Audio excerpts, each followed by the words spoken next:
नमस्कार साथियों, मैं स्वागत करता हूं आपके अपने पारिवारिक यूट्यूब चैनल में। साथियों, आज की क्लास प्राचीन भारत के इतिहास की होने वाली है। इस वीडियो में टॉप 200 प्रश्न उत्तर करने वाले हैं। इस वीडियो का कंटेंट ल्यूसेंट बुक से डिजाइन किया गया है। तो चलिए वीडियो को शुरू करते हैं। वीडियो का पहला प्रश्न है हमारा, इतिहास का पिता किसे कहा जाता है? हेरोडोटस के लिए। अगला है, आग का आविष्कार किस काल में हुआ? प्रापाषाण काल में हुआ था। पहिए का आविष्कार किस काल में हुआ? नवपाषाण काल में। अगला है, मनुष्य ने सबसे पहले किस धातु का प्रयोग किया? तांबा का। कृषि का आविष्कार किस काल में हुआ? नवपाषाण काल में हुआ था ये। भारत में मनुष्य संबंधी सबसे पहला प्रमाण कहाँ मिला? तो ये मिला था नर्मदा घाटी पर। अगला है, हड़प्पा सभ्यता की खोज किसने की थी? तो ये जयराम साहनी ने की थी इसकी खोज 1921 ईस्वी में। 1921। अगला है, सिंधु घाटी सभ्यता का काल क्या माना जाता है? तो 2500 ईसा पूर्व से लेकर 1750 ईसा पूर्व तक। अगला है, सिंधु घाटी सभ्यता का सबसे प्रमुख बंदरगाह कौन सा था? लोथल। हड़प्पा सभ्यता किस युग की सभ्यता है? कांस्य युग की सभ्यता है ये। मोहनजोदड़ो का क्या अर्थ है? मृतकों का टीला, इसका अर्थ है ये। अगला है, सिंधु घाटी सभ्यता के लोग किस देवी देवता की पूजा करते थे? पशुपति, शिव और माता देवी की। हड़प्पा किस नदी के किनारे स्थित है? रावी नदी के किनारे स्थित है। मोहनजोदड़ो किस नदी के किनारे स्थित है? सिंधु नदी के। अगला है, सिंधु घाटी सभ्यता के लोग किस धातु से अपरिचित थे? लोहा से अपरिचित थे ये। नर्तकी की कांस्य मूर्ति कहाँ से प्राप्त हुई? मोहनजोदड़ो से। अगला है, हड़प्पा वासियों के सामाजिक जीवन का मुख्य आधार क्या था? उचित समतावादी समाज। अगला है, जुते हुए खेत के प्रमाण कहाँ से मिले हैं? कालीबंगा से मिले हैं ये। भारत में खोजा गया सबसे पहला पुराना शहर कौन सा था? हड़प्पा। अगला है, सिंधु घाटी सभ्यता में विशाल स्नानागार कहाँ मिला? मोहनजोदड़ो में। अगला है, चावल के दाने के साक्ष्य कहाँ से मिले हैं? लोथल और रंगपुर से मिले हैं ये। अगला है, सिंधु घाटी के लोग व्यापार किस माध्यम से करते थे? तो ये करते थे मेरे प्यारे भाई, वस्तु विनिमय प्रणाली से। अगला है, हड़प्पा की मोहरों पर सबसे अधिक किस जानवर का अंकन है? एक सींग वाला बैल। अगला है, मेसोपोटामिया के लेखों में सिंधु घाटी सभ्यता के लिए किस शब्द का प्रयोग किया गया है? मेलुआ। अगला है, अगला है, सिंधु सभ्यता के विनाश का सबसे प्रभावी कारण क्या माना जाता है? बाढ़ के लिए। अगला है, आर्य शब्द का शाब्दिक अर्थ क्या है? श्रेष्ठ या कुलीन। आर्य भारत में सबसे पहले कहाँ बसे थे? सप्त सेंधर प्रदेश में, यानी कि पंजाब और उसके आसपास। अगला है, वैदिक काल को कितने भागों में बांटा गया है? तो दो भागों में बांटा गया है, ऋग्वैदिक काल और उत्तर वैदिक काल। अगला है, वेदों की कुल संख्या कितनी है? चार। अगला है, सबसे प्राचीन वेद कौन सा है? ऋग्वेद। सबसे बाद का वेद कौन सा है? अथर्ववेद। भारतीय संगीत का जनक किस वेद को माना जाता है? सामवेद के लिए माना जाता है ये। अगला है, गायत्री मंत्र किस वेद से लिया गया है? ऋग्वेद से लिया गया है।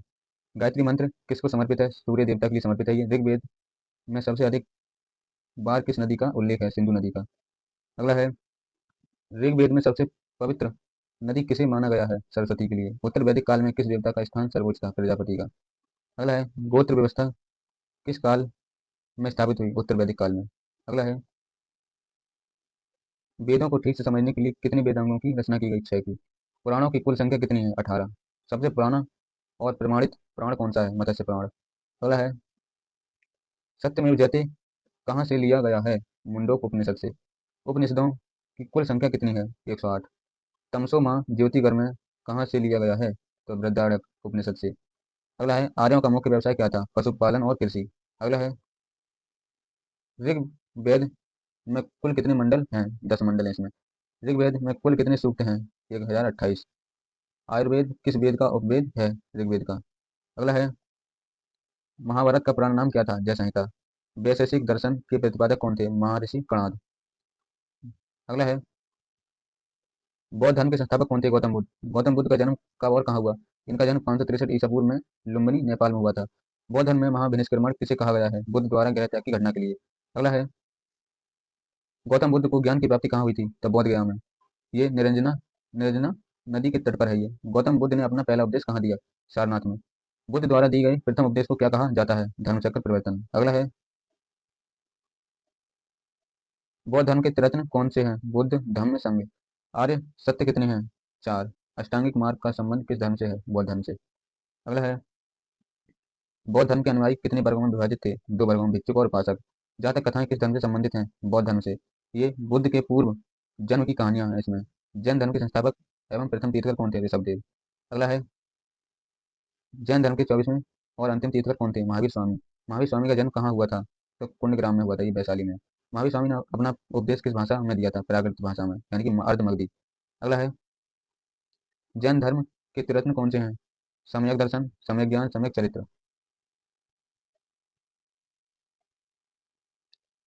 अगला है, महावीर स्वामी की मृत्यु कहाँ हुई थी? पावापुरी में। दिगंबर और श्वेतांबर किस धर्म से संबंधित हैं? जैन धर्म से। अगला है, जैन धर्म के 5 महाव्रतों में महावीर ने कौन सा नया व्रत जोड़ा था? ब्रह्मचर्य। 16 महाजनपदों की जानकारी किस बौद्ध ग्रंथ से मिलती है? अंगुत्तर निकाय से। अगला है, मगध महाजनपद की प्रारंभिक राजधानी कौन सी थी? राजगृह। अगला है, हर्यक वंश के संस्थापक कौन थे? बिंबिसार।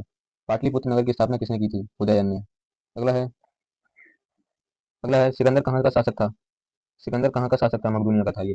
सिकंदर और पोरस के बीच का युद्ध किस नदी के तट पर हुआ? झेलम नदी के। अगला है, मौर्य वंश के संस्थापक कौन थे? चंद्रगुप्त मौर्य। चंद्रगुप्त मौर्य के गुरु या प्रधानमंत्री कौन थे? चाणक्य। यानी कि इनके लिए कौटिल्य और विष्णुगुप्त कहा जाता था। अर्थशास्त्र नामक पुस्तक किसने लिखी? चाणक्य ने। अगला है, इंडिका पुस्तक के लेखक कौन थे? मेगस्थनीज। मेगस्थनीज किसके दरबार में भारत आया था? चंद्रगुप्त मौर्य के। चंद्रगुप्त मौर्य ने मौर्य साम्राज्य की स्थापना किसे हराकर की थी? घनानंद के लिए हराकर की थी। यह नंद वंश से संबंधित था। अगला है, चंद्रगुप्त मौर्य ने जैन धर्म की दीक्षा किससे ली थी? तो ये ली थी मेरे प्यारे भाई भद्रबाहु से। चंद्रगुप्त मौर्य के दरबार में आने वाला प्रसिद्ध यूनानी कौन था? मेगस्थनीज। बिंदुसार को किस अन्य नाम से जाना जाता था? अमित्रघात के नाम से। अगला है, अशोक महान किस वंश से संबंधित थे? मौर्य वंश से। अगला है, कलिंग का युद्ध कब लड़ा गया? तो 261 ईसा पूर्व में लड़ा गया था ये। कलिंग युद्ध के बाद अशोक ने कौन सा धर्म अपना लिया? बौद्ध धर्म। अगला है, सांची के स्तूप का निर्माण किसने करवाया था? अशोक ने। अशोक के शिलालेखों को पढ़ने में सबसे पहली सफलता किसे मिली? जेम्स प्रिंसेप के लिए 1837 में। अशोक के अधिकांश शिलालेख किस लिपि में लिखे गए? ब्राह्मी लिपि में। अगला है, अशोक ने बौद्ध धर्म के प्रचार के लिए अपने और पुत्री पुत्र का नाम महेंद्र और पुत्री का नाम संघमित्रा को कहाँ भेजा था? श्रीलंका। अशोक का वास्तविक नाम क्या था? तो इसका वास्तविक नाम हो जाएगा देवना प्रियदर्शी। मौर्य साम्राज्य की राजधानी कहाँ थी? पाटलिपुत्र। अगला है, मौर्य साम्राज्य में समाहर्ता का क्या अर्थ था? क्या कार्य था? राजस्व एकत्र करना। अशोक ने कलिंग युद्ध का वर्णन किस शिलालेख में किया है? 13वें शिलालेख में किया ये। मौर्य वंश का अंतिम शासक कौन था? बृहद्र। अगला है, मौर्य काल में गुप्तचरों को क्या कहा जाता था? गूढ़ पुरुष। प्रसिद्ध सुदर्शन झील का निर्माण किसने करवाया था? चंद्रगुप्त मौर्य ने। चाणक्य का वास्तविक नाम क्या था? विष्णुगुप्त।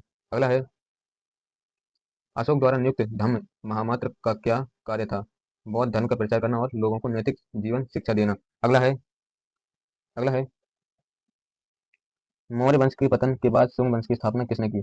तब पुष्यमित्र शुंग ने की थी। सातवाहन वंश के संस्थापक कौन थे? सिमुक थे। कनिष्क किस वंश का प्रतापी राजा था? कुषाण वंश का। अगला है, शक संवत की शुरुआत कब और किसने की? 78 ईस्वी में कनिष्क ने की थी। चौथी बौद्ध संगीति किसके शासनकाल में हुई थी? कनिष्क के शासनकाल में। बौद्ध धर्म की महायान शाखा का उदय किसके शासनकाल में हुआ? कनिष्क के। अगला है, गंधार शैली और मथुरा शैली का विकास किसके शासनकाल में हुआ? कुषाण के। चरक किसके राजवंश थे? कनिष्क के। अगला है, कुषाणों की राजधानी कहाँ थी? पुरुषपुर। अगला है, गुप्त साम्राज्य का संस्थापक कौन था? श्रीगुप्त। गुप्त वंश का वास्तविक संस्थापक किसे माना जाता है? चंद्रगुप्त प्रथम के लिए। अगला है, भारत का नेपोलियन किसे कहा जाता है? चंद्रगुप्त के लिए। चीनी यात्री फरहान किसके शासनकाल में भारत आया था? चंद्रगुप्त द्वितीय के शासनकाल में भारत आया था ये।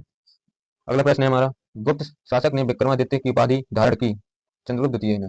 अगला है, नालंदा विश्वविद्यालय की स्थापना किसने की थी? कुमारगुप्त ने। गुप्त काल की राजकीय भाषा क्या थी? संस्कृत। अजंता की गुफाएं मुख्य रूप से किस काल से संबंधित हैं? गुप्त काल से। अगला है, प्रसिद्ध खगोल शास्त्री आर्यभट्ट किस काल में थे? गुप्त काल में। कालिदास की प्रसिद्ध रचना कौन सी है? अभिज्ञान शकुंतलम। गुप्त काल में सोने के सिक्कों को क्या कहा जाता था? दीनार। अगला है, सती प्रथा का पहला प्रमाण किस अभिलेख से मिला है? एरड़ अभिलेख से मिला है, यानी भानुगुप्त कहा जाता है इसलिए। शुंग वंश की राजधानी कहाँ थी? विदिशा। कनिष्क ने बौद्ध धर्म के प्रचार के लिए कहाँ स्तूप बनवाया था? पुरुषपुर। अगला है, गुप्त वंश का अंतिम शासक कौन था? विष्णुगुप्त था। किस गुप्त शासक ने हूणों को भारत पर आक्रमण करने से रोका था? स्कंदगुप्त ने। अगला है, वर्धन वंश का संस्थापक कौन था? तो पुष्यभूति था। हर्षवर्धन अपनी राजधानी थानेसर से कहाँ ले गया? कन्नौज। चीनी यात्री हैंसांग किसके शासनकाल में भारत आया था? हर्षवर्धन के। अगला है, हैंसांग को किस अन्य नाम से जाना जाता है? यात्रियों का राजकुमार। हर्षवर्धन ने किस नाटक की रचना की थी? तो नागानंद रत्नावली प्रियदर्शिका। हर्षचरित के रचयिता कौन थे? बाणभट्ट। अगला है पुलकेशिन द्वितीय और हर्षवर्धन के बीच किस नदी के तट पर युद्ध हुआ? नर्मदा नदी के तट पर। चालक वंश की राजधानी कहाँ थी? बादामी थी ये। पल्लव वंश की राजधानी क्या थी? कांचीपुरम थी ये। अगला है महाबलीपुरम के रथ मंदिरों का निर्माण किसने करवाया था? नरसिंह वर्मन प्रथम ने। ये पल्लव वंश से संबंधित था। कांची के प्रसिद्ध कैलाशनाथ मंदिर का निर्माण किसने करवाया? नरसिंह वर्मन द्वितीय ने करवाया था। चोल वंश का संस्थापक कौन था? तो चोल वंश का संस्थापक मेरे प्यारे भाई विजया विजयालय हो जाएंगे। किस चोल शासक ने गंगईकोंड चोल की उपाधि धारण की? राजेंद्र चोल ने। चोल प्रशासन की सबसे बड़ी विशेषता क्या थी? स्थानीय स्वशासन यानी कि ग्राम पंचायत थी। अगला है तंजौर के बृहदीश्वर मंदिर का निर्माण किसने करवाया था? राज चोल प्रथम ने। राष्ट्रकूट वंश का संस्थापक कौन था? दंतीदुर्ग। एलोरा के प्रसिद्ध कैलाश मंदिर का निर्माण किसने करवाया था? कृष्ण प्रथम। ये राष्ट्रकूट का शासक था। अगला है होयल वंश की राजधानी कहाँ थी? तो द्वार समुद्र थी। संगम काल में पांड्य वंश की राजधानी कौन सी थी? मदुरई। अगला है तिरुकुरल, इसी के कुरल किस भाषा की प्रसिद्ध रचना है? तमिल। प्राचीन भारत का कौन सा बंदरगाह मुजरिस के लिए प्रसिद्ध था? चेर साम्राज्य का बंदरगाह। अगला है संस्कृत साहित्य का स्वर्णयुग किस काल को कहा जाता है? गुप्त काल के लिए। सूर्य सिद्धांत नामक पुस्तक किसने लिखी? आर्यभट्ट ने। मीनाक्षी मंदिर कहाँ स्थित है? मदुरई यानी कि तमिलनाडु में। अगला है बराहमिहिर कौन थे? प्रसिद्ध खगोल शास्त्री। अगला है प्राचीन भारत में कुल कितने वेदांग माने गए हैं? 6 वेदांग हैं, यानी कि शिक्षा, कल्प, व्याकरण, निरुक्त, छंद और ज्योतिष। अगला है भारत का प्राचीनतम दर्शन कौन सा है? सांख्य दर्शन है ये। अगला है योग दर्शन के प्रतिपादक कौन थे? पतंजलि। न्याय दर्शन के प्रतिपादक कौन थे? गौतम बुद्ध। अगला है मीमांसा दर्शन के प्रतिपादक कौन थे? जैमिनी। उत्तर मीमांसा के प्रतिपादक कौन थे? बादरायण। चरक संहिता किस विषय से संबंधित है? चिकित्सा से। अगला है सुश्रुत संहिता किस विषय से संबंधित है? शल्य चिकित्सा से यानी सर्जरी से। मुद्राक्षस नामक नाटक के रचयिता कौन है? विशाखा दत्त हैं ये। कथा साहित्य सागर के लेखक कौन है? सोमदेव। अगला है पंचतंत्र की रचयिता कौन है? विष्णु शर्मा। गीत गोविंद की रचयिता कौन है? जयदेव। हर्ष के दरबार में रहने वाले दरबारी कवि बाणभट्ट की दो प्रसिद्ध रचना कौन सी है? हर्षचरित और कादम्बरी। अगला है प्राचीन भारत में नालंदा किस लिए प्रसिद्ध था? बौद्ध शिक्षा का केंद्र था, इसलिए प्रसिद्ध था ये। विक्रमशिला विश्वविद्यालय की स्थापना किसने की थी? तो धर्मपाल ने की थी ये। पाल वंश से संबंधित था ये। पाल वंश के संस्थापक कौन थे? गोपाल। सेन वंश के संस्थापक कौन थे? सामंत सेन थे ये। अगला है खजुराहो के मंदिर किस राज्य में स्थित है? मध्य प्रदेश में। खजुराहो के मंदिर का निर्माण किसने करवाया था? चंदेल शासकों ने। लिंगराज मंदिर कहाँ स्थित है? भुवनेश्वर उड़ीसा में। अगला है कोणार्क का सूर्य मंदिर किसने बनवाया था? नरसिंह देव प्रथम बर्मन ने बनवाया था। ये गंगवंश से संबंधित था। जगन्नाथ मंदिर कहाँ स्थित है? पुरी में स्थित है, यानी कि उड़ीसा में। दिलवाड़ा का जैन मंदिर कहाँ स्थित है? माउंट आबू यानी कि राजस्थान में। अगला है अजंता की गुफाओं में मुख्य रूप से किसका वर्णन है? बौद्ध धर्म की जातक कथाओं का। अगला है एलोरा की गुफाओं का संबंध किस धर्म से है? बौद्ध धर्म और जैन। बौद्ध धर्म बौद्ध, जैन और हिंदू तीनों धर्मों से संबंध है। महाबलीपुरम के मंदिरों का निर्माण किस शैली में हुआ है? पल्लव शैली में यानी कि द्रविड़ शैली में। अगला है भारत के मंदिरों का निर्माण किस शैलियों कौन सी शैलियों है? भारत के मंदिरों की निर्माण शैलियाँ कौन सी हैं? नागर शैली, द्रविड़ शैली और बेसर शैली तीनों हैं। नागर शैली के मंदिर मुख्य रूप से कहाँ पाए जाते हैं? उत्तर भारत में। द्रविड़ शैली के मंदिर कहाँ पाए जाते हैं? दक्षिण भारत में। अगला है बेसर शैली किन शैलियों का मिश्रण है? नागर शैली और द्रविड़ शैली। मोढेरा का सूर्य मंदिर किस राज्य में स्थित है? गुजरात में। सोमवार की संकल्पना प्राचीन भारत में किसके द्वारा लाई गई? ये लाई गई थी मेरे प्यारे भाई ज्योतिषीय ज्योतिषिक ज्ञान के आधार पर, यानी भारतीय खगोल विदों द्वारा। प्राचीन भारत में आर्यभट्ट ने कौन सी महत्वपूर्ण खोज की? पृथ्वी अपनी धुरी पर घूमती है और शून्य का सिद्धांत, ये खोज की थी। अगला है बौद्ध ध्यान का प्रमेय क्या है? पाइथागोरस प्रमेय। इसी को प्राचीन भारतीय ज्यामिति कहते हैं।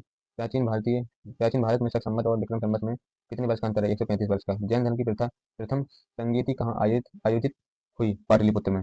अगला है बौद्ध धर्म की प्रथम संगीति कहाँ आयोजित हुई? राजगृह। जैन धर्म की द्वितीय संगीति के अध्यक्ष कौन थे? तो देव दिरगढ़ी क्षमा श्रमण। त्रिपिटक त्रिपिटक किस धर्म का पवित्र ग्रंथ है? बौद्ध धर्म का। अगला है आगम किस धर्म का पवित्र ग्रंथ है? जैन धर्म का। जातक पवित्र ग्रंथ किसका है? बौद्धों का। अशोक के शिलालेखों को पढ़ने का श्रेय सर्वप्रथम किसे प्राप्त हुआ? जेम्स प्रिंसेप के लिए। अगला है अशोक के किस शिलालेख में धम्म की व्याख्या की गई है? 11वें शिलालेख में। सांची के स्तूप में किसकी धातुएं रखी रखी हैं? गौतम बुद्ध और उनके शिष्यों की। प्राचीन भारत का प्राचीनतम स्तूप कौन सा है? पीपर हड़प्पा। अगला है प्राचीन भारतीय इतिहास में स्वर्णयुग किसे कहा जाता है? गुप्त काल को। प्राचीन भारत का सबसे बड़ा बंदरगाह जो पश्चिमी तट पर स्थित है? भरोच का।